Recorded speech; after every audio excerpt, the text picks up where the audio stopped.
Dans un courrier adressé le 1er juin, l'Union pour la reconstruction communiste propose une manifestation nationale à Paris pour la paix contre les guerres impérialistes le 11 novembre prochain.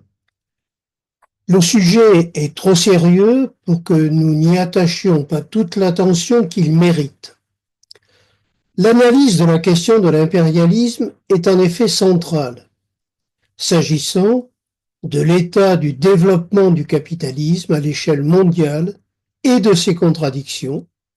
La réponse que l'on donne à cette question détermine l'orientation de la lutte de classe à l'échelle nationale et internationale et par conséquent la stratégie et la tactique de lutte de tout parti révolutionnaire d'avant-garde ayant pour objectif d'abattre le capitalisme et de construire une société socialiste débarrassée de l'exploitation de l'homme par l'homme.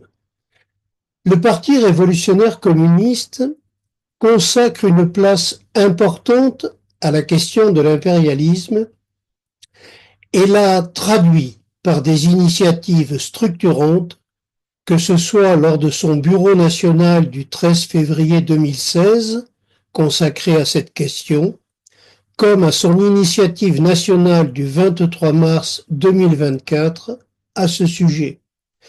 C'est à partir de cette analyse que nous menons notre action, que ce soit contre la guerre impérialiste sur le territoire de l'Ukraine et de soutien de libération à la lutte de libération nationale du peuple palestinien, et en général que nous organisons notre activité internationaliste. Le Parti révolutionnaire communiste attache une grande importance aux initiatives qui peuvent contribuer par l'action commune à des avancées dans le rapport de force en élevant le niveau de conscience de classe. C'est sur cette base que nous participons à la campagne unitaire pour la libération de Georges Ibrahim Abdallah.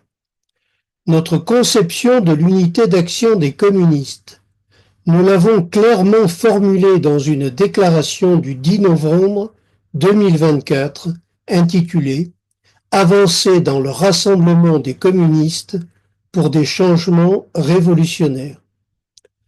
Sur ces bases, nous apprécions positivement tout ce qui peut permettre une expression claire de la lutte contre l'impérialisme et ses guerres, contre les politiques d'austérité capitaliste et la répression.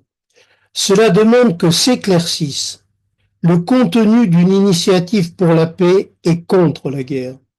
Dans l'immédiat, et nous y sommes prêts, l'urgence est de contribuer rapidement à une grande manifestation de soutien à la lutte de libération nationale du peuple palestinien contre l'agression coloniale sioniste et le génocide en cours.